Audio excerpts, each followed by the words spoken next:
Hello, my friends, and welcome back to Player Display for another PODguy podcast. So I was thinking about more ideas of what I could be discussing in these podcasts and things like that, and I really wanted to talk more about Star Wars. So I'm like, you know what?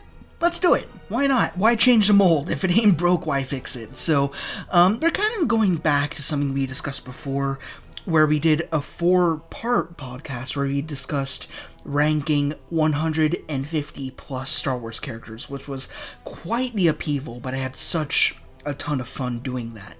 So what I wanted to do today is kind of a tangent of that. I wanted to rank, in my eyes, my top 10 personal favorite Star Wars characters of all time. Now, you can kind of cheat at this. I mean, you can go back to the other podcasts that we've done. You could just go to the very end and go, oh, here are the top rankings that he has in the S tier and the A tier. And there you go. There's the top 10. But my ranking has actually changed a little bit since then, even though that was only months ago. And also, this is a place where you can just go a little bit more into depth and really just do a character focus. So yeah, we're going to do 10 characters today, and I also wanted to start off with a whole bunch of honorable mentions, which is quite long, actually. I mean, when it comes to talking about favorite Star Wars characters, we could just keep going on and on, because sometimes there are little qualities about a character that makes them great. Sometimes there's whole backstories, sometimes there's the idea of what could have been in spite of what we actually got.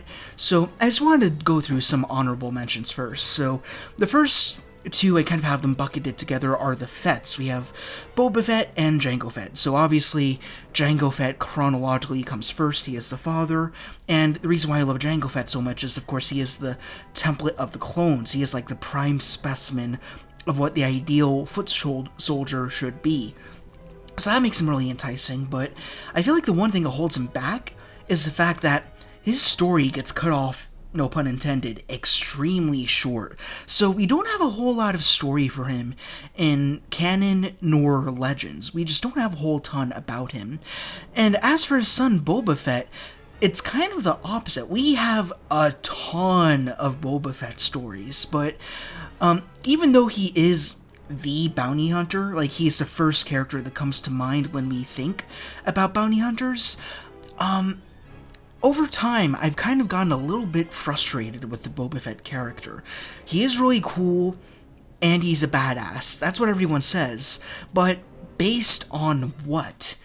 And that's where it gets really muddy, because we have different backstories for him in canon and in legends. And I feel like both stories that we get are inherently flawed.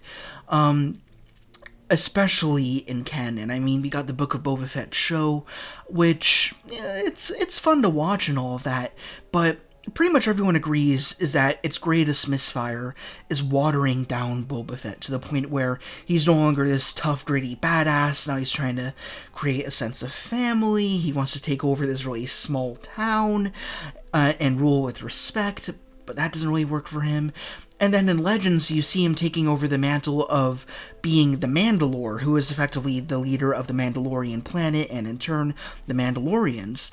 And personally, I don't like that either. I feel like he should just be his own man, with no allegiances whatsoever except for himself, and perhaps his father, and that's about it. And even then, even as a kid, I found Boba Fett being Jango's son to be far-fetched, so that I've never fully agreed with either, but there we are with the Fetts. My next honorable mention is Yoda.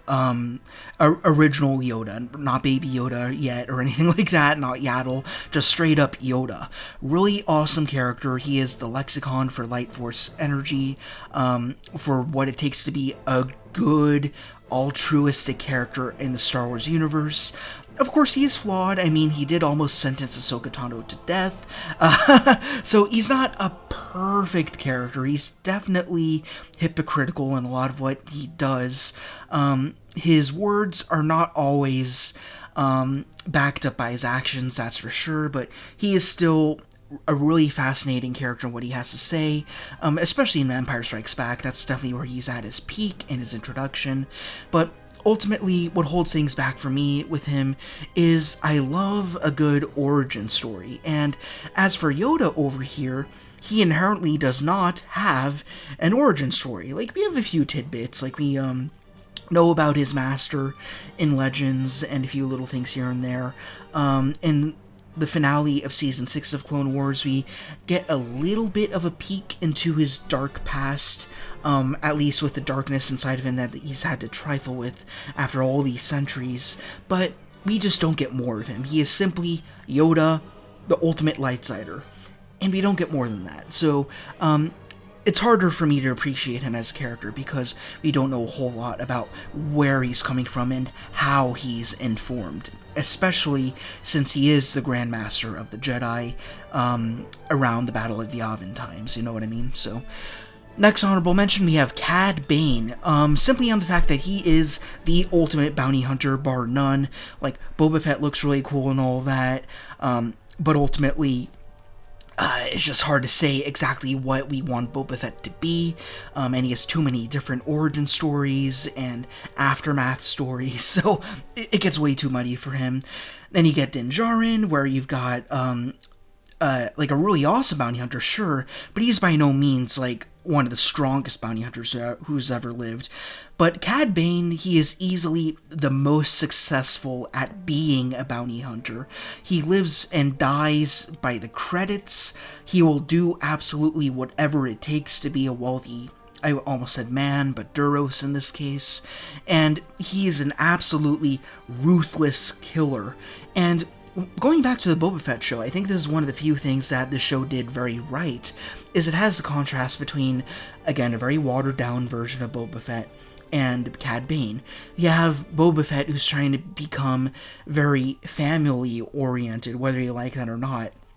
But then you have Cad Bane, who is the foil for this Boba Fett. Cad Bane says he's made it as far as he has because he has no connections, because he has no family, he has no friends, he has no allegiances. That is what a bounty hunter is supposed to be. If they want to be truly successful, they cut off all ties. And we see this really horrifying, as I call him, the No Country for Old Man, Cad Bane. Like, yeah, it's a little dumb when he's kind of just wandering through the desert to get to, damn, what was his name? I don't remember at this moment in time. But, you know, when he's first introduced in the show, for that brief 2 episodes, which is stupid, but, like, he's no longer just, an individual. He's like a ghost. He is so hollowed out by that bounty hunter dogma that there is no longer any humanity left. He will kill you on sight if it means just earning a few credits, and that's what makes him such a good character. Next honorable mention, we only got like 3 left here, so bear with me here, then we get to the top 10. We have Grogu, or the Child, or Baby Yoda, as the fans have dubbed him. Really great character. I love learning so much more about him, but ultimately, the reason why he can't be in the top 10 is he's a baby. We don't have a whole lot of story for him yet. We don't really know what he's thinking at this point. He's really enticing in that we don't know what path he's going to choose yet. Is he going to be a Mandalorian? Is he going to be a Jedi? Is he going to be a mix of both? I'm thinking a mix of both. But for now, we just need a little more about him. So we'll just have to wait and see what Disney does with him, if anything at all. I don't know what they're doing now. But Grogu is a great character in terms of setup and potential. So I'm hoping they don't butcher that in the future, but we'll see what we get. Second to last honorable mention we have here is General Grievous, and of course there are many iterations of this character. Personally, in my eyes, I headcanon the Legends version of him, where, for those of you who don't know, he started off as this very honorable Kaleesh warrior, who was very protective of his people. He was a war hero, and basically when Count Dooku's like, hey, you're doing a really damn good job, why don't you join the CIS, why don't you help lead us against the Jedi and the Republic? And Grievous says, no, I'd rather actually defend my own people, thanks, and all that. So Dooku effectively orchestrates a bombing. He has Grievous board a ship, and then he has it trigger to explode, and then a crash lands. Grievous survives, and then he is rebuilt to become the General Grievous that we know with the four arms and everything. So that's why I love this character, because of his backstory. And when you really think about it, he is a precursor to Darth Vader. You have a well-renowned war hero who ultimately wants the good for his people, but then you have Darksiders seeing the potential in them and who they could be if the coin is flipped, if they become a villain, if their self-interests are sacrificed to benefit the dark side. So that's why I think Grievous is such a great character. Grievous is not his real name. He has an alternate Kalish name, which I just am never going to remember, so I'm not going to bother. But that's why I love this character so much. And lastly, I'm kind of bucketing all four of these characters together. We have Delta Squad from the Republic Commando video game, and ultimately, it was the first time I ever related to clones. For some reason, I didn't grow up with the Clone Wars TV show. I was growing up while the show was running, but I just wasn't paying attention to it for some reason. I guess it's because, as a child, I had a lot of trouble with plot, following long, complex storylines, but I guess when it came to Republic Commando, it was nice that it was just a single bucket, a single one-off story about these four brothers, how they interact with each other, and how they go into these missions and are directed by 38 being boss, being the leader of the four, and how they carry themselves through these skirmishes. And, you know, you take the front seat. You are 38. You're leading these troops into these battles against the Trandoshans, against the droids, and it becomes very personal. You feel like you're part of that team, and it's just really cool. Though, if you had to twist my arm and ask me who is my favorite member of Delta Squad, then that would definitely have to be Scorch. I love his snippy personality.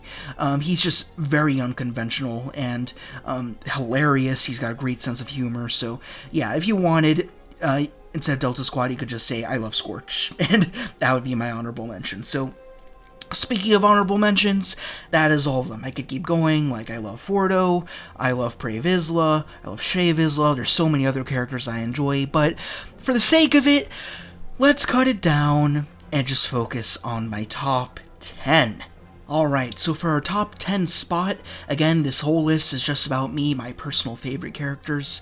We have Bossk, and if you don't know who Bossk is, he very first showed up in The Empire Strikes Back in the very iconic, though very brief, bounty hunter lineup when Vader was assembling a whole gang of bounty hunters to go after Han Solo and friends in order to, in turn, learn Luke Skywalker for the big father reveal later on in the film.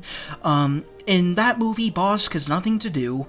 He just stands there and that's it. But for me as a kid, that was enough. He was my go-to character playing Lego Star Wars. I just thought he was the coolest looking bounty hunter ever, even above Boba Fett for me.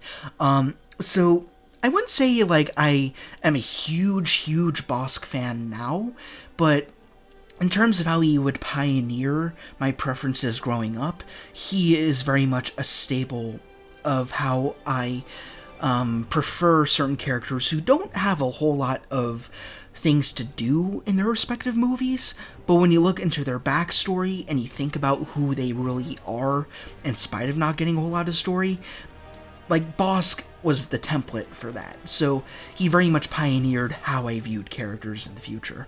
As for Bossk himself, he's not particularly complex.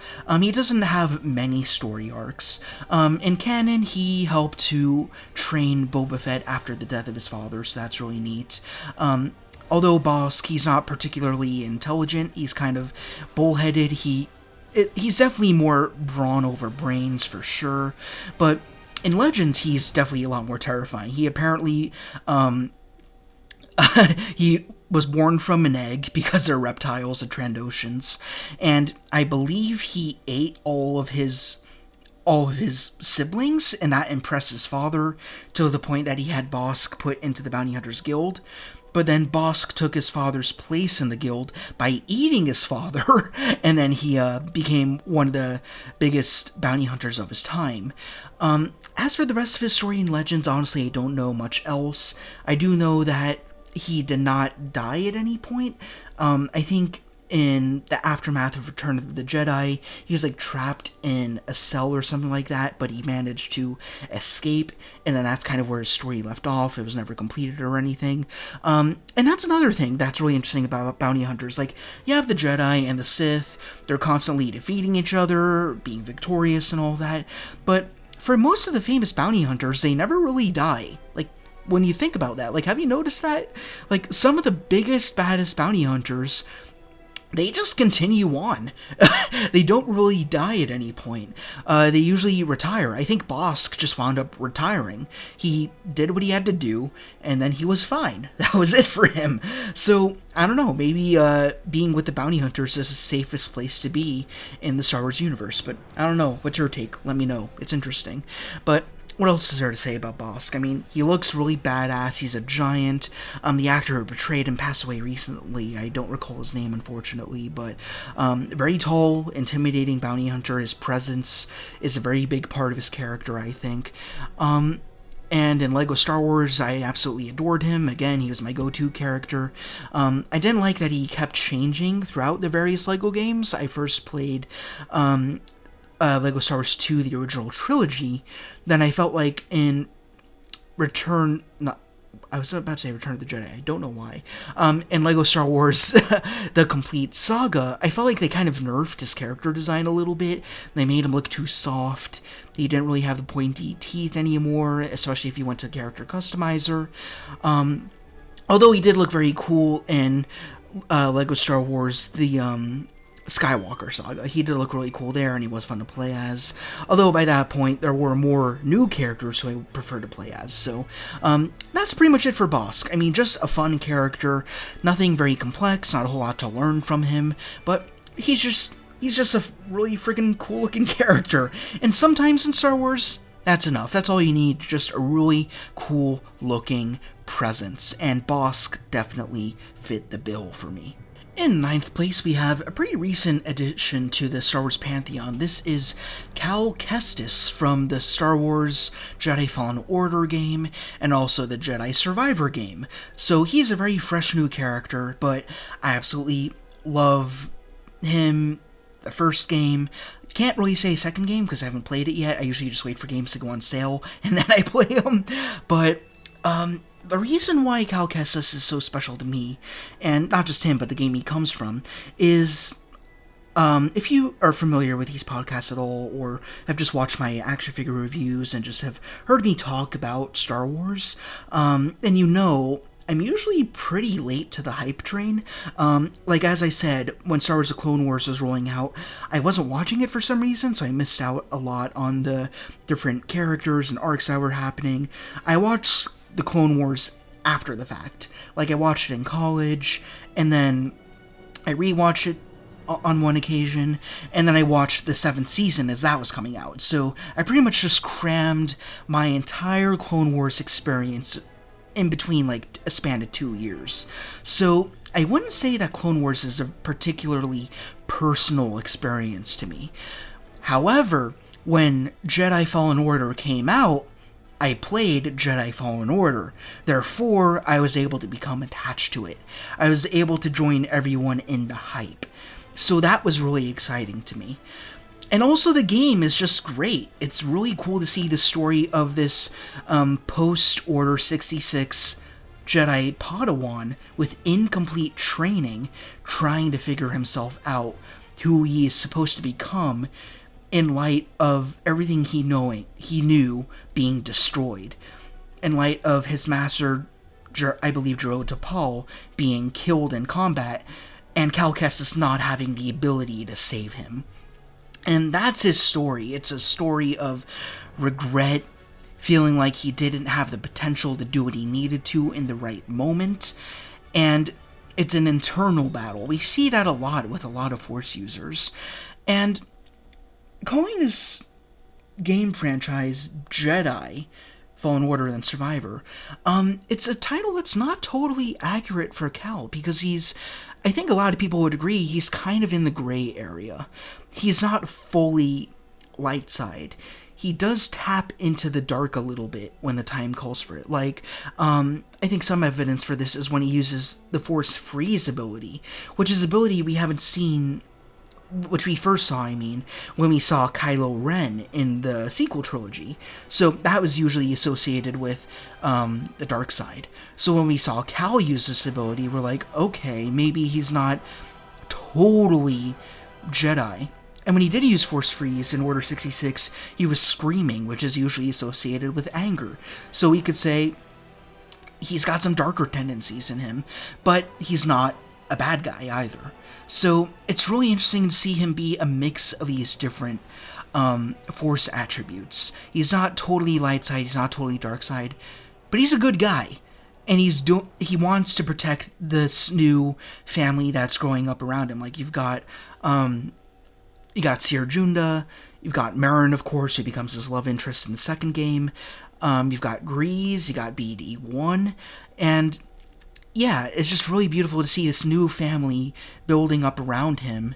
And of course, the greatest thing about his arc is, of course, he finally comes across a holocron that contains the list of all the Force-sensitive children that the Inquisitorius is going after.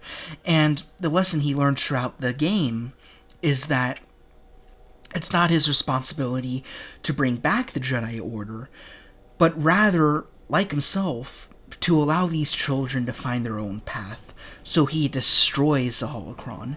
And that's just a great lesson, that sometimes you're not meant to be the hero within a certain moment, like when his master died before his eyes. He wasn't supposed to be the hero then. And then moving on throughout his journey, he's not supposed to be the savior of the Jedi. He is simply supposed to be a protector. And protector and Jedi, they're not necessarily one and the same. He protects these children not through being a Jedi, but through simply destroying a holocron, which is precious to the Jedi. So there's kind of an irony there. So, yeah, and that's pretty much all I have to say on Cal Kestis. I plan on replaying the game. I actually just purchased it for the May the 4th sale that they got going on Steam, so I'm going to replay the game. And, yeah, I did pirate it the first time I played it, but that's aside from the point. Yeah, I'm going to replay the game. I'm sure I'm going to love this character a lot more upon replaying it. He just has so many good moments, and I love the relationships that he has with all these different characters, and it's awesome to watch him grow. So there's Cal Kestis for number 9. I think he really is fantastic. If you haven't played the game, definitely give it a shot, and also try out the sequel. I haven't done that yet myself, but it's on my bucket list, so one day I'll get around to that. Here we are at number 8, and actually, as I was looking at my list, I did decide to do a swap between my number 8 and number 7. So, anyways, here at number 8, we have Kylo Ren, who is the only character from the sequel trilogy to be on this list, or to be mentioned in the honorable mentions. He's the one. And this was a complicated character for me. Obviously, the movies that he's in, they vary in quality, to say the least. However, I feel like Kylo Ren is one of its most consistent elements. I do feel like the parts are better than the whole. I think Kylo Ren's a great character in him of himself, but the story that occurs around him, that happens for him, is redundant. It riffs off the original trilogy. It definitely plays it too safe. However, I love what we get in Force Awakens from him. I love the speculation. I love his starting point. I think he has a very good beginning. I love the ambiguity that clouded around him as to simply who's under the helmet. You know, like, we've been waiting ever since the prequels to get a new Star Wars story. And for me, these were my prequels. This was my chance to see what Star Wars would become after a trilogy before. So, when Kylo Ren happened in Force Awakens from beginning to end, I actually loved everything that they did with his character. I loved that, it's natural that you have someone from the Skywalker lineage continue on into the sequels. That's great. But I also love that he's dark side straight away. That makes it really captivating as to how he got this way, what went wrong. Like, when he's surrounded by the Trinity being Luke, Han, and Leia, what got screwed up in his head? Is he just bad to the bone to begin with? Or did something happen? And obviously we get the answer in Last Jedi, which is not a good answer at all. I mean, with Luke and everything, that's really stupid. But again, focusing on Force Awakens, I just love that ambiguity, just that heavy cloud that we have looming over this character.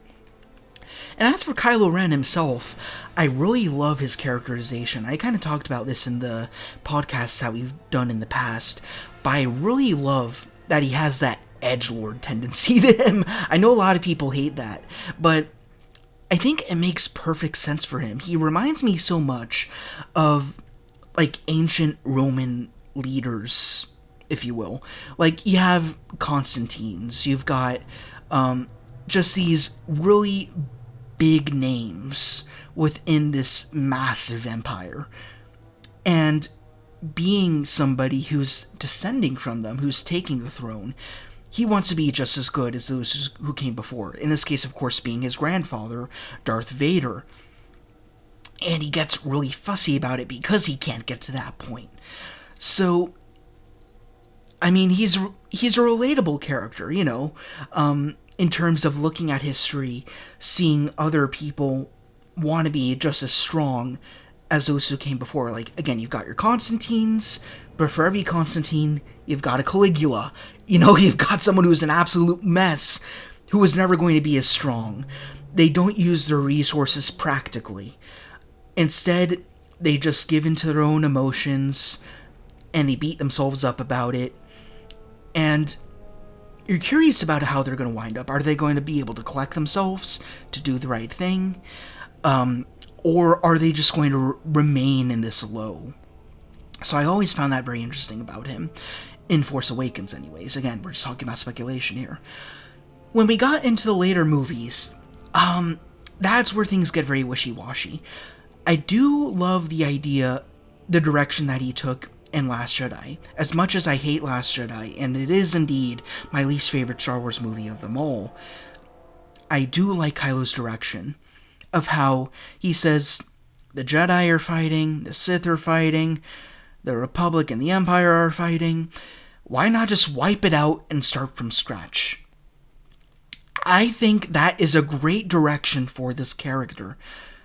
And it's a perfect evolution from how we saw him first presented in Force Awakens. Like, he's so hung up on the dark side, wanting to be Darth Vader, wanting to be a kick-ass, wanting to take over everything.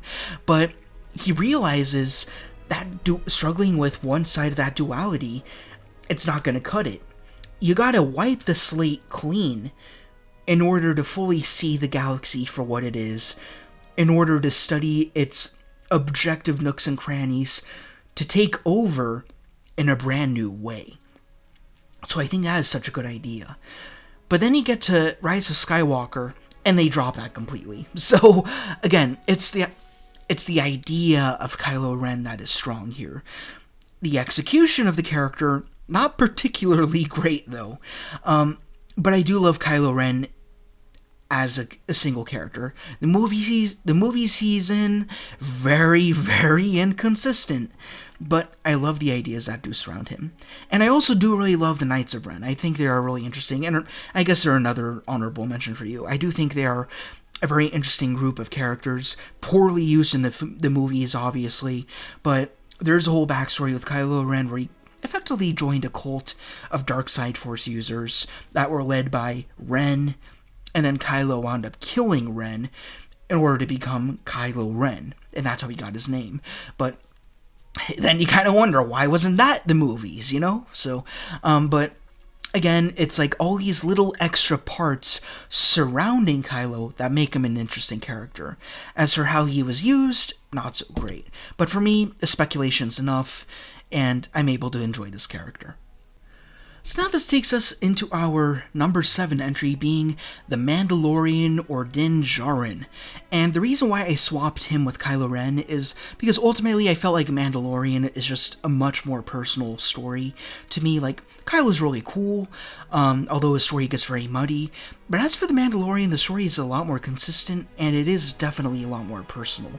I have talked about him a lot more in the previous podcast, so I won't go as deep here, but the Mandalorian show, it's got its weaknesses, it's got its weak episodes and stuff, but it maintains a consistent theme throughout all 3 seasons, and that is, who is the Mandalorian, and what does he value? And he's a really interesting case, because at first, when we first see him, right in the pilot, he's a really badass and awesome-looking bounty hunter, unlike any we've ever seen before. Well, he looks like Django and Boba, obviously, but he's his own character. We don't know where he comes from, we don't know what he believes in, he's simply a bounty hunter. And we know what a bounty hunter is supposed to do. They're supposed to chase after their mark and bring him in warm or bring him in cold. However, things kind of come to a head at the very end of the episode where he finds his mark, and it's a child, Grogu, it's a baby. And his instinct is not to execute this child, is not to abduct them, but to destroy IG-11, who's right about to execute him, right in that moment. And then, regardless of that, you still have a Mandalorian being a little weary, like, what do I do with this kid? But ultimately, he resolves to take him in to the Imperials, to the client, who remains anonymous. But he delivers him, goes on his ship, and then he changes face. And then he goes in to abduct the kid again and protect him. He has no idea what he wants to do with him, but he knows that he shouldn't be subjected to Imperial experiments. He doesn't want him to be in danger. So that's just a really interesting thing. You have a guy going against his own creed in order to save one of his targets. And then that whole storyline evolves. I mean, you learn that, of course, you have Moff Gideon perpetually on the Mandalorian's tail because he so badly wants Grogu. The reasons for which are not totally realized. I think it comes down to Season 3 where we learn that Gideon simply just wants to be immortal, and he wants Grogu's Force-sensitive tendencies in order to accomplish that. But the great thing about the Mandalorian, Din Djarin, is this struggle between his Mandalorian faith and Grogu. And throughout his journey, like, you have him, like, accomplishing all these Mandalorian feats, right? At one point, he comes in possession of the Darksaber. I really want to talk about that.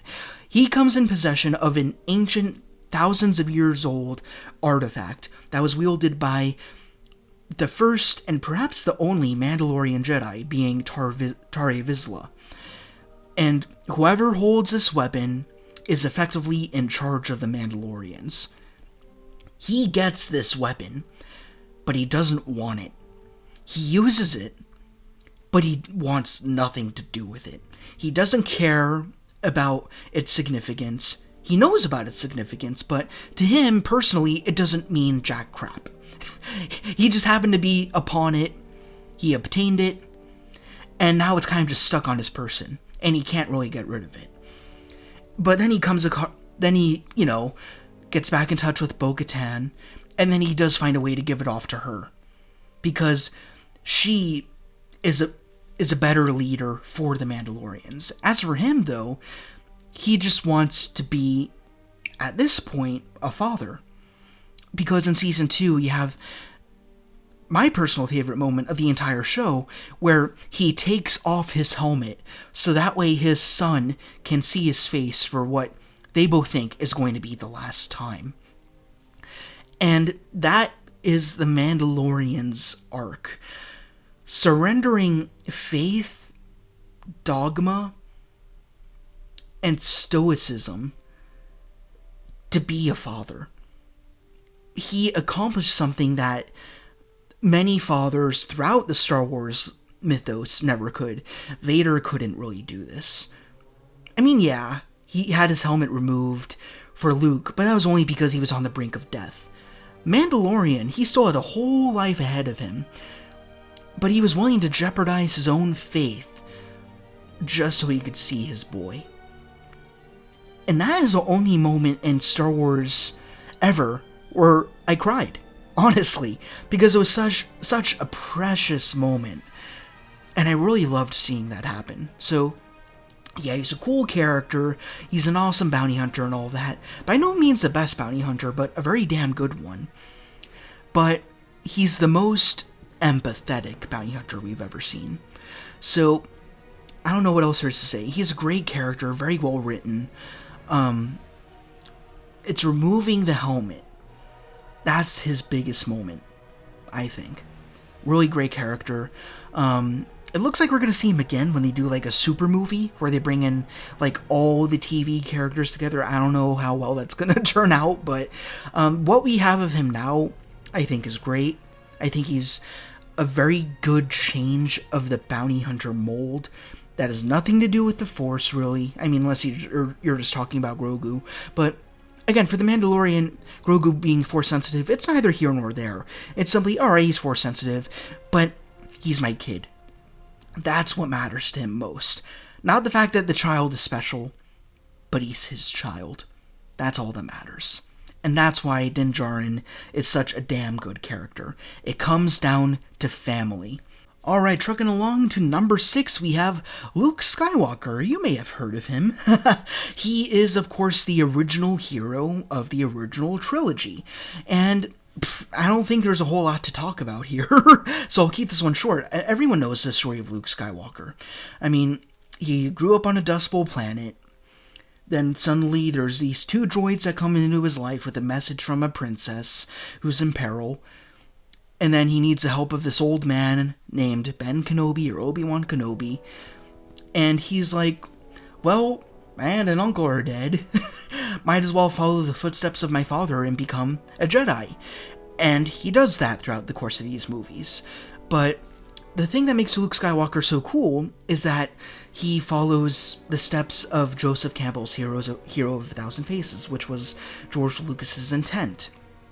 Luke Skywalker is meant to be the classical mythological hero where you've got who, at first, is a nobody. And then they realize that there's a greater fight going on, there's a greater conflict. And he's like, I've got work to do. I'm on a moisture farm. That's the refusal of the call, as it's called. But then eventually, events transpire where his aunt and uncle are killed off. Then he's like, I may as well. He still has some reluctance in there.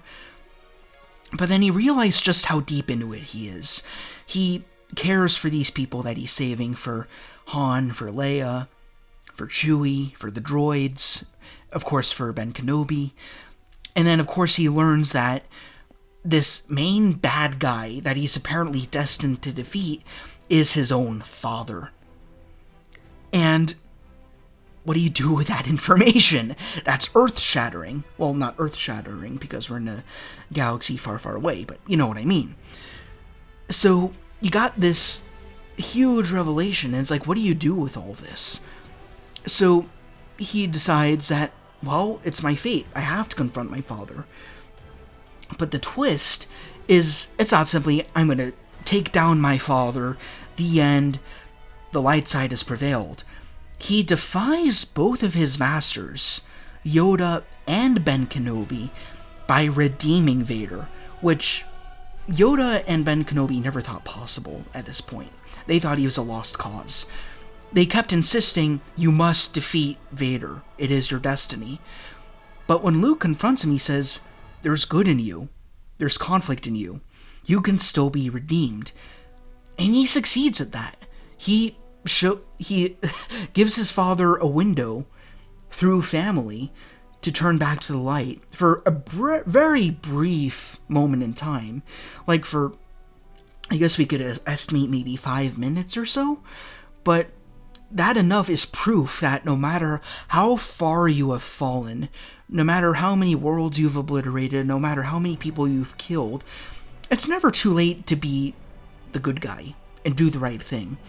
And Vader does that. He defeats the Emperor at the expense of his own life.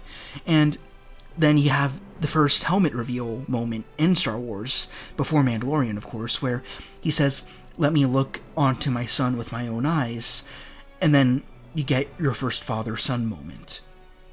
And we'll talk about Vader a little bit later in this list. But as for Luke, he's really interesting in this hero's journey because he doesn't defeat the darkness. He redeems the darkness. And that's not contemporary, where you look at the villain head on and you bring them back. You don't see redemptive stories very often. It's usually very flat. You just see the villain being destroyed by the hero, light side wins, yay, that's it. But here, there's a conversion. You're able to see this hero go to the villain, who's, of course, it's a lot more personal, his very own father, and say, "I don't care who you are, what you've done, you're my father. You can come back from this."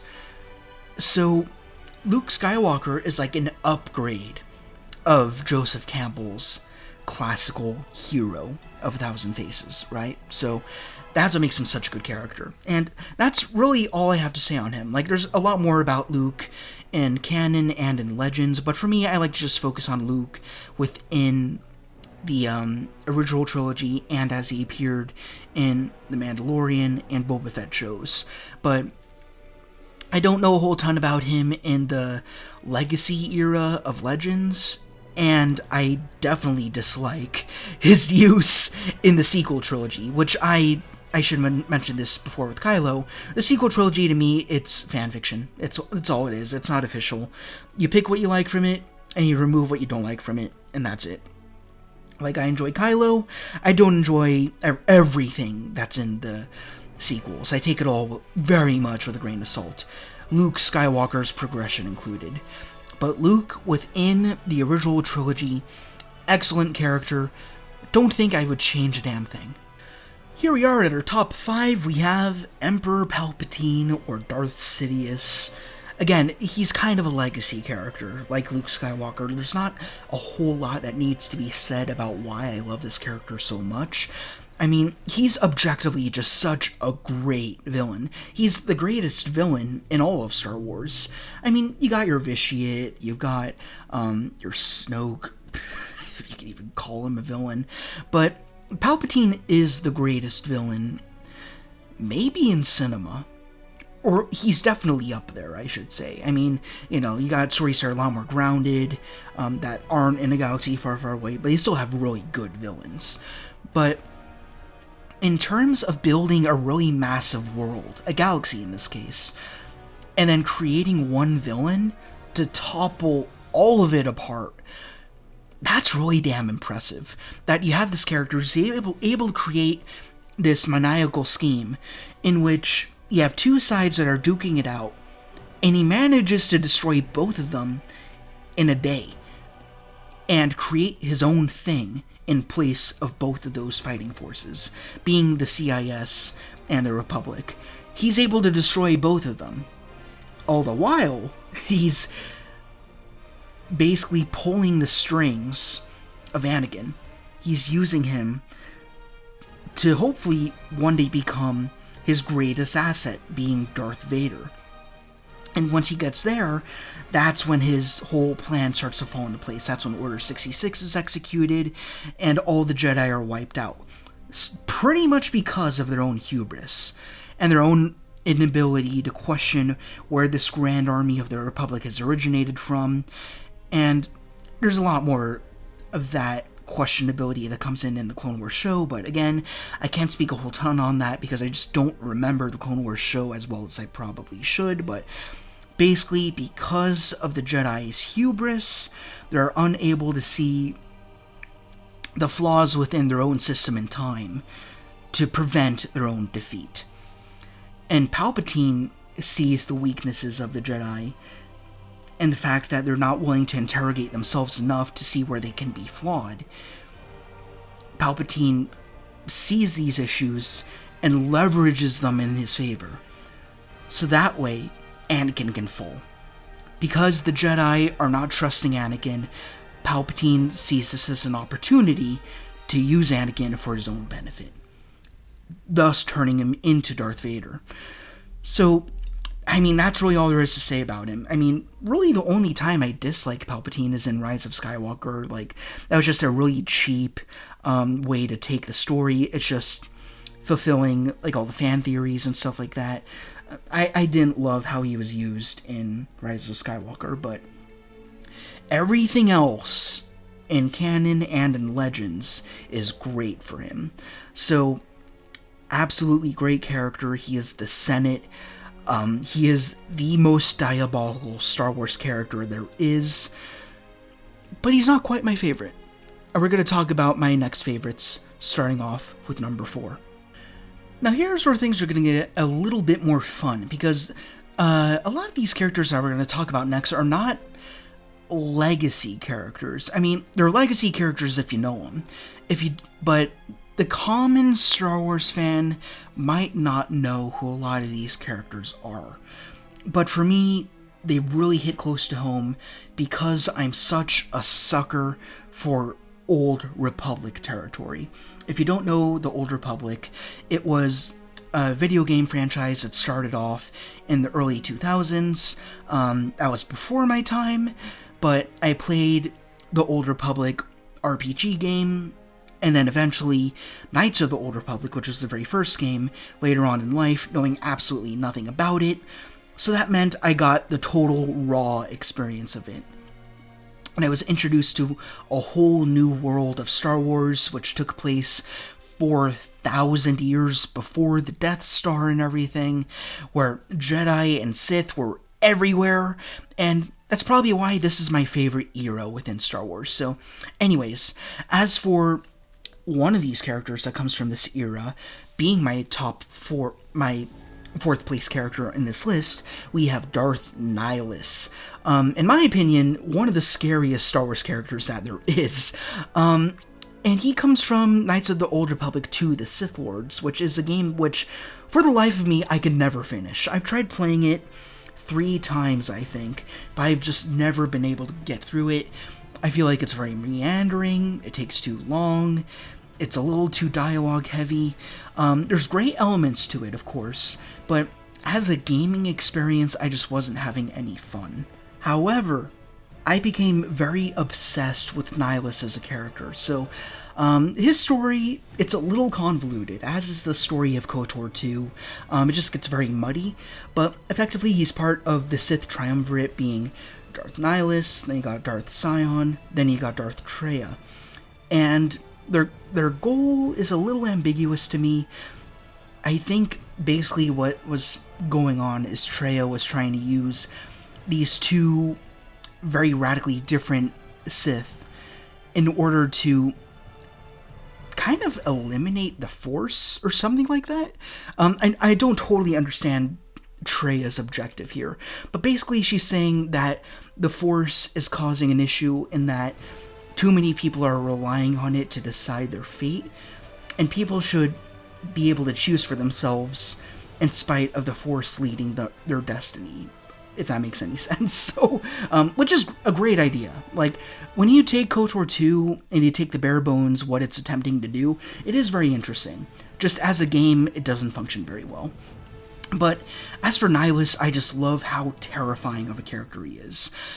It's come to the point where he's no longer a Sith, he's simply a force of nature. So the story of Nihilus is, there is another character within the Old Republic named Revan, who you may or may not have heard of, who created this really powerful weapon called the Mass Shadow Generator. I don't recall if it was to defeat the Mandalorians or to defeat the Jedi. It's neither here nor there right now, but ultimately it wiped out a whole bunch of people, and Nihilus was its sole survivor. Originally, he was just a man. He wasn't a Jedi or anything like that. He was just a civilian. But when he woke up after the aftermath of the Mass Shadow Generator doing its thing, he became a wound in the Force. Almost like an anomaly of sorts. And his issue is that he had this insatiable hunger for the Force himself. Therefore, his title, the Lord of Hunger. So he kept consuming the Force, draining life wherever he went, draining the life force of entire planets, which is really badass. And it came to the point where his own physical body wasn't able to contain all the power that he was absorbing. So he effectively merged his consciousness within his mask, within his robes. So there's no longer a body in there. He's like a ghost inside these robes, effectively. So everywhere he goes, life is just being drained. And that just makes him one of the scariest characters in Star Wars, just on that fact alone. As for how he's defeated, there's another wound in the Force named Mitra Surik, who somehow is able to defeat him, which I don't totally buy into, but whatever, that's aside from the point. Darth Nihilus is just a really scary character, and a perfect representation of what the dark side can be untamed. Like, for most dark side users, they have a motive, right? Like, for Emperor Palpatine, sheer egoism. He wants to capsize the Republic and the CIS in order to create the Empire in his own image. And then you got Darth Vader. He wants to use the dark side in order to resurrect the woman that he loves and to defeat the Jedi who he feels like has scorned him and has robbed him of every opportunity that he had in the past to keep his wife safe. As for Nihilus, though, there is no goal. All he knows is consuming the Force, which is such an intense thing. He has no motive, he has no goal, he has no drive. It is simply, I need to devour the Force, and that's it. And it's that primal simplicity that makes him so damn scary and interesting. I mean, I guess that's why he's a wound in the Force, because no one else has craved the Force itself like Nihilus has. So that just makes him really interesting to me. Anyhow, let's move on. He's a really cool character. As for my third place entry, we have Darth Malgus, also from the Old Republic. This is more specifically from the Old Republic RPG game, which takes place a little ways after the original two KOTOR games. So, like, I think about 300 years is about right. And the reason why I love this character is because he is an absolute hate machine. If there's a single Sith character who is totally driven by hate and by power, it's Darth Malgus. Again, it's not a case of him being the most powerful Sith who's ever lived, but the reason why he's made it as far as he's had is because of how hateful he is, how much he despises himself, and he is very much a precursor to Darth Vader in that way. The story of Darth Malgus is long. It's a very long story, and it's still not done. They recently released DLC that continues Darth Malgus' story. He is probably very old by this point, but the most important thing about Malgus that you need to know is that when the Sith re-emerged after a long period of peace with the Jedi, Malgus is responsible for destroying the Jedi Temple, which is one of the biggest feats in Sith history. He did that alongside his wife, Alina Daru, and then with one of the greatest bounty hunters of the time being Shae Vizsla, and they totally ransacked the place. And if you want to learn more about it, you actually can. The game has very beautiful cinematic trailers that you can view right on YouTube right now. Well, not right now. I'd hope you'd finish this podcast first. But they are some of the most beautiful Star Wars things to watch. So I highly encourage you, check those out if you haven't. You don't need to know the games. Just watch those. You'll be very highly entertained. But the thing about Malgus that gets me so much is he did one of the most awful personal things I've ever seen a Sith do. Like, if you think Darth Vader being indirectly responsible for Padme's death was bad, then you're going to think Malgus is the absolute epitome of evil. I believe it was on the ride back home from the sacking of the Jedi Temple where he stabbed his own wife through the heart after they just had a really successful battle together, he kills his own wife. And the reason why he did that is because he knew he would hate himself for doing that. And as we know how the dark side functions, is it functions through hate and through suffering. The more hate and suffering you have, the stronger you become. Malgus knew this. And he knew that the only way to make himself stronger was by personally destroying the only thing that he loved, which was his wife. And that makes him, ironically, a very hateable character. So he really is fascinating. But then you get to the latest Old Republic trailer that we got, where you have this Jedi, Sahar, who was abducted by the Jedi at one point. Well, from a certain point of view, abducted by the Jedi, became a Jedi herself, and then she's trapped under all of this rubble after realizing that the Jedi trained her, but left her brother in shackles. And then Malgus comes in, and he says, break free on your own. Not through the teachings of the Jedi, but through the dark side, through your own hatred. Which is well-founded hatred and spite. Like, if you have an order separate you from your own family, then your hate is well-founded. Like, that's a case where the dark side is right.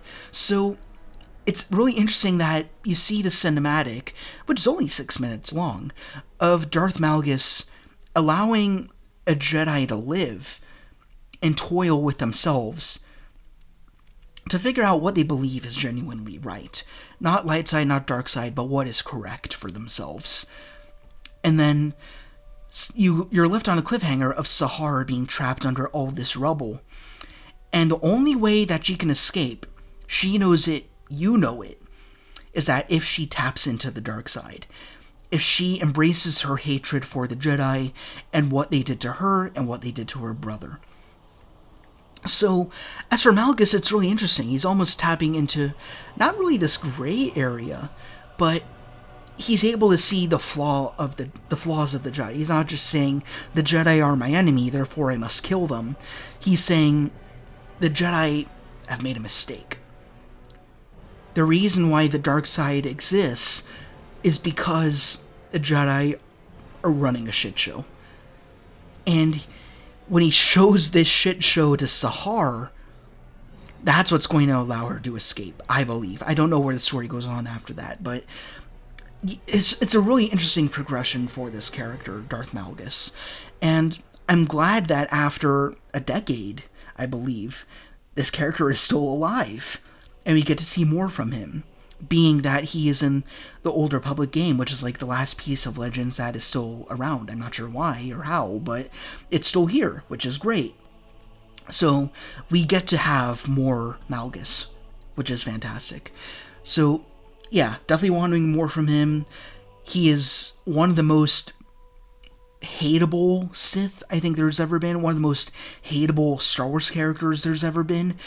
But when you understand why he did what he did, it really helps you to understand the nature of the dark side and what it will cause certain people to do. Murdering his own wife is an insane thing to do, but when you consider the fact that in order to become a Sith, you need to be driven into your hate, into your own suffering, then you understand why he did it. And then you understand why being a Sith is not all it's cracked up to be. And with all that in mind, he just might be one of the best exemplary Sith we've ever seen. I'll be honest, I struggled very hard with these last two entries on this list. Like, I really had to think about it. But ultimately, my number 2 spot is Darth Vader. The most iconic Sith of all time. Perhaps the most iconic villain of all time. But the reason why I love this character so much, amongst many, is, like Luke Skywalker, he is the classical hero's journey. However, he's a failed hero's journey. He makes a mistake. Well, it's hard to say. Like, a lot of what goes wrong with him is his fault, but also is the fault of the Jedi as well. The Jedi failed him as much as he failed the Jedi. But ultimately, everything between the Jedi, between Palpatine, between the fall of the Republic, leads to him becoming Darth Vader. And this is a really intriguing prospect to think about, because you have a hero who has fallen. So the classic hero's journey, it failed. It's gone. It's no longer there. So what is this new archetype that is born from this failed journey? So what we get is this character who remembers being the hero, who remembers having the love of his life, who remembers being just a good guy. And he continues just lumbering through life, just killing innocent people, eradicating planets, serving the most evil dude in the history of the galaxy. All of this while remembering that this isn't the person he was supposed to be. Because he has been told since he was a child that you're destined to defeat the dark forces of the galaxy. You're destined to destroy the Sith and save the Jedi and bring balance to the Force. Which ultimately he does, but he doesn't understand this yet. So he's just this very confused and lost man under this very insidious and deathly persona. So what does it take for him to come back? It takes another hero who completes the hero's journey by redeeming the father. Again, we've already talked about this with Luke Skywalker, but that's what makes Darth Vader so interesting. The fact that he was the classical hero, but he's like a counter-argument to that classical hero. What happens if the hero doesn't make it all the way? What happens if they fail? What happens if their ambitions get the better of them? His ultimate goal was to keep Padme safe from danger. But it turns out the danger was himself. So he can't succeed on his own without some help. And that help comes like 20 some odd years later in the form of his own son. So I don't know what else there is to say here. Darth Vader's a badass otherwise, but at the same time very sympathetic. I mean, he is not the villain of Star Wars at all. That's definitely credited to Emperor Palpatine. Palpatine is a true villain here. Vader's just a pawn. And the only reason why he follows Palpatine is because he has no one else. All the friends that he knew before have either betrayed him or they are dead. So all he can do is be a peasant to the dark side. So I don't think that's the thing, he's an unwilling Sith. He doesn't enjoy this hatred. He doesn't enjoy the suffering. He's not as masochistic as Malgus or Nihilus or Palpatine. He doesn't want to be part of the dark side. It's the only thing that he knows. He doesn't like it, but it's the only thing that's keeping him alive. And that's a big part of why he died. It's not just because that he lifted up Emperor Palpatine above his head and he got all electrocuted. It's because the dark side was the thing that was keeping him upright. So when you have Luke Skywalker redeem him, all of that dark side energy flows out, and it leaves a shell with just a glimmer of the light left behind. And then, unfortunately, that's not enough for him to carry on with. So he dies on Death Star 2, in his son's arms. And that's a perfectly beautiful end for this character. A tragic one, but an earned one. And an ending that makes sense. So, yeah, Darth Vader, even though he's not my number one on this list, he is the greatest Star Wars character. I mean, again, it gets a little muddy with the prequels. I mean, like where you fall with how you feel with Hayden Christensen's acting, but if you take Star Wars away, take all that context out of it, the story is great. You got a really powerful warrior who falls in love with a politician, and he has the ability to save her from anything, but in order to discover that power, he needs to tap into the darker elements, which his superiors are not allowing him to touch. So he feels that he needs to lean into this dark side completely in order to save her, but in doing so, he destroys everything that they had together. And because of that, he at least thinks he is doomed to walk the path of the dark side forever. Everything I just said has nothing to do with Star Wars. It's just a good story. And a sad story. And it works. It's a hero gone bad. A hero who has fallen. And they get redemption through the classic hero, being Luke Skywalker. So there are so many great things about Darth Vader. I mean, whether you just take him as face value as being a really terrifying badass, which, yeah, he is, or you remember he's a prisoner within himself. He's shackled throughout the entirety of his saga. He's a tragic character. He's a tragic villain. He's a tragic hero all in one. That makes him very special. However, I feel like there is one character who I just find a little bit more personal, who is my number one. Now it's time to talk about my favorite Star Wars character of all time, or at least within this moment, and that is Revan, or Darth Revan, depending on what point in history you're talking about.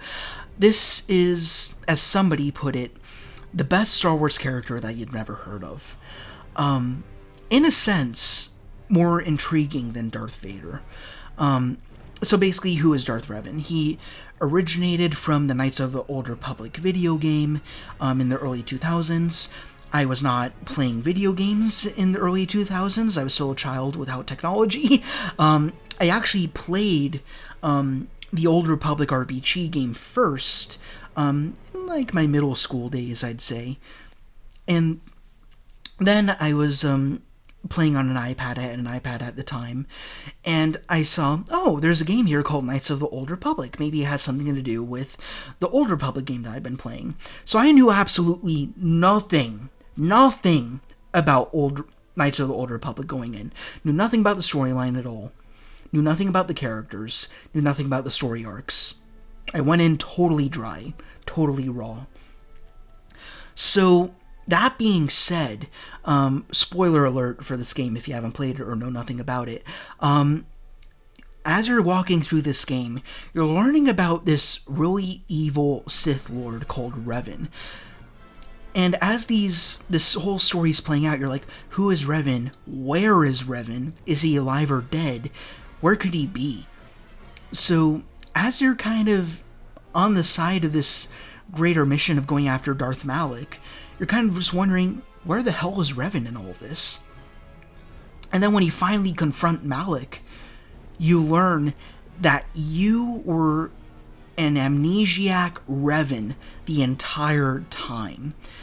You lost your memories to the Jedi, who wanted to reprogram you to become a Jedi again and save the day. And that was my I am your father moment. Growing up, the I am your father thing, that was kind of just matter of fact. I kind of just always knew that. It never blew my mind. I just always knew that for a fact, that was part of the story. There was no point in history where Vader said, I am your father. And I'm like, oh, no way! Because I've always known that. I grew up with that. But then I hit this game, Knights of the Old Republic, and then I learned, I'm the big bad? I was a villain this whole time? That's what, the first time Star Wars ever blew my socks off. That's the best way to put it. So, that's a first reason why Revan is so important to me. Because that's the first time a Star Wars plot twist took me off guard. As for Revan as the character, he is so goddamn fascinating. So, let's just talk about the story of Revan really quickly, which I know is 300 years long, literally, but, well, let's breeze through it quick. He was a Jedi, this is Cliff's Notes, by the way. He was a Jedi, part of the Order, and then he was pretty much bosom buddies with Malak, who is his best friend, and they decided, let's single-handedly take on the Emperor of the time, being Vitiate. They fail, they're corrupted, and become pawns of the Sith. And then as they're fighting the Jedi, Malik says, all right, you know what I'm going to do here? I'm going to take the Empire for myself. In order to do that, I got to get rid of my competition. So I'm going to fire on Revan here. He does so, and then Revan is incapacitated. Then a Jedi named Bastila Shan finds him, and she and a whole bunch of other Jedi recuperate him, while at the same time wiping his mind clean. So he wakes up believing that he's just a Republic soldier, and nothing more than that. So then when he is tasked with saving Bastila, who was captive on a planet called Taris, then he finds a whole bunch of other allies like Mission Veo, and then Zalbar, Karth, a whole bunch of others. He eventually learns from confronting Malik that he is Revan.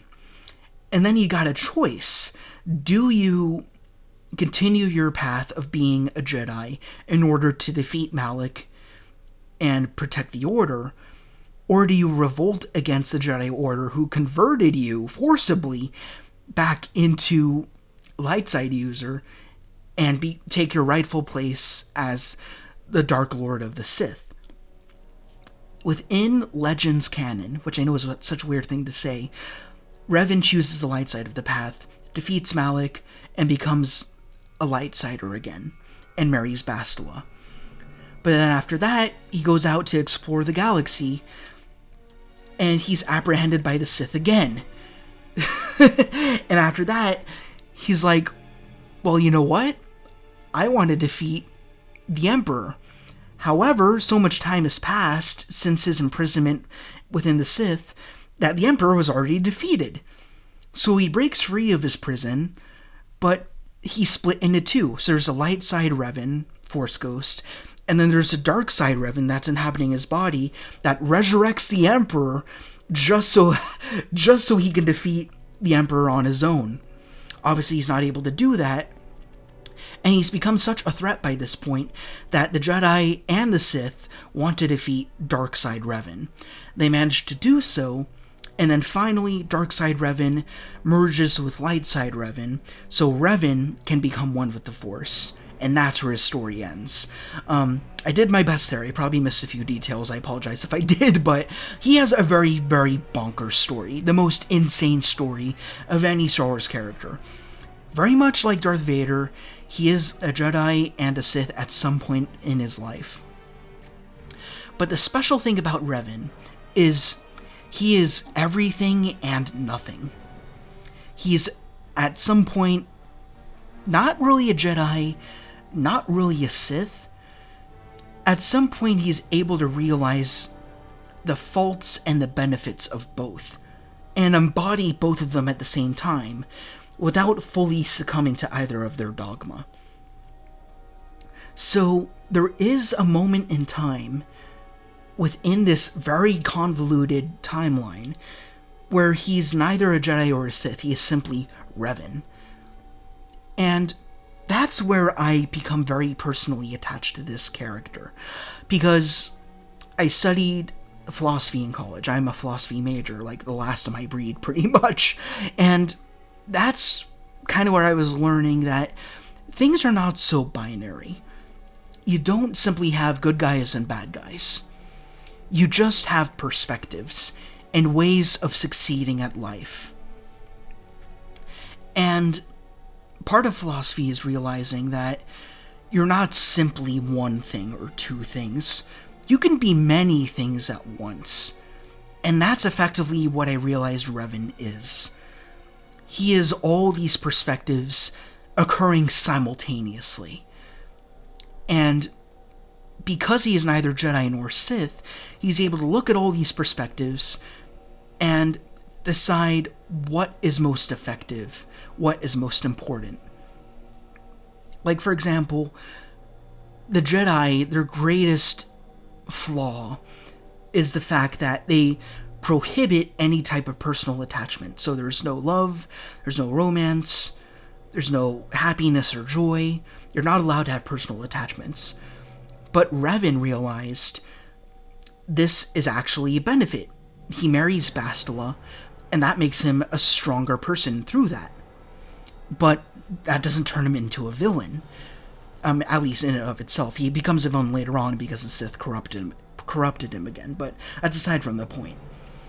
Basically, he's able to see the faults of the Jedi and the Sith to make himself better, while at the same time taking the benefits of the Jedi and the Sith to make himself better. So, ultimately, for me, that's what I want to be. I don't want to be a good guy or a bad guy on one side of politics or the other, on one side of religion or the other. I just want to be the sum total of what I believe is important. I want to take the elements of everything that's out there and use them to make myself a better person. That's what matters most. Becoming the most idealized version of yourself.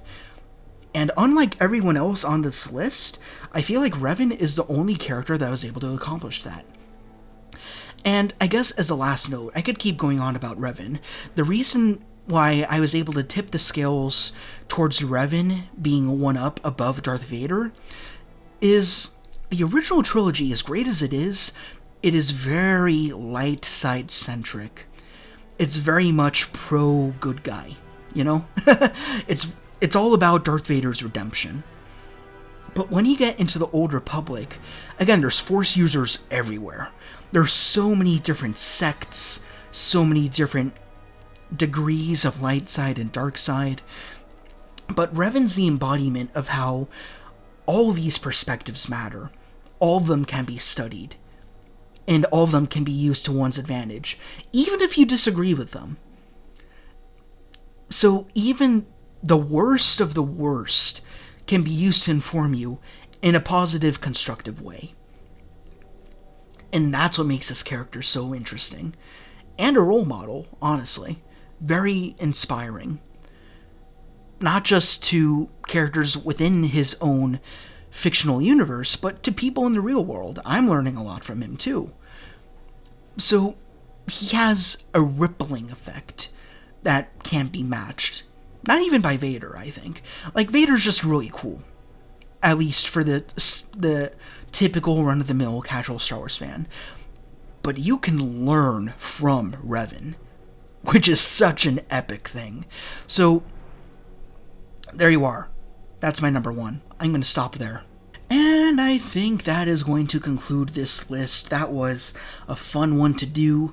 Kind of run-of-the-mill. I actually put this list together today, but not for lack of trying. I mean, it took a lot of thought to rank them and see where they would go. Some characters on this list certainly interchangeable. I could see some even being replaced by some honorable mentions if I really thought about it. But yeah, I'd say, at least in this moment, these are my 10 favorite Star Wars characters of all time. Just in terms of what we can learn from them. Or sometimes they're just really cool, and that's enough, you know? Like Bosk and Darth Nihilus, I'd put them in the same bucket of, we don't learn a lot from them, but they're just really cool characters, you know what I mean? But then you have characters like Vader and Revan, where you can learn from them. And I think those are the best types of Star Wars characters. Well, just the best types of characters in general, in fiction, really. I mean, that's a great thing about Star Wars, is it pulls together so many real-life elements, and then it uses metaphor in order for us to learn from a fictional universe, which is ironically informed by our own universe. So it feeds both ways, which I find really interesting. Just between the philosophy that it has, the storytelling elements, again, the hero of 1,000 faces and everything. There's just so much to be learned from Star Wars that makes it really just multifaceted and complex. And I feel like people don't give it enough credit sometimes. Like, I have a family member who really does not get Star Wars at all. He's like, there's no story to it. Why do you enjoy it? And I'm like, you're not listening. It's there. You just got to pay attention. And there's some really deeply profound stories here. They're not only great to enjoy, but can also inform you as a person. And I think that's one of the things that does make Star Wars great. I mean, Star Wars is in a really weird place right now. I mean, now it's owned by Disney and all of that. And they're not doing a very good job, obviously. But The places where Star Wars really shines is in well-calculated storytelling and character development. I feel like once you get those factors right, then you've got the makings for a memorable fictional legacy, which can then impact you in the real world. That's why Star Wars is awesome to me. So that's pretty much it. For any of you who enjoy these podcasts, I'm really glad you're here. Go in the comments and let me know what your favorite Star Wars characters are. It doesn't have to be 10, it could just be 3, or even just 1.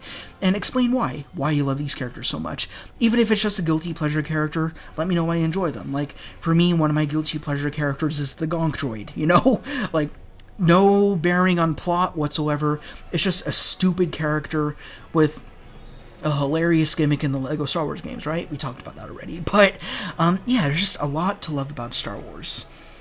And I really pity the people who gun down Star Wars because there are some movies they don't like, right? You know, just ignore those movies and focus on things that you did enjoy, being original trilogy, Clone Wars, Old Republic, Legacy era comics.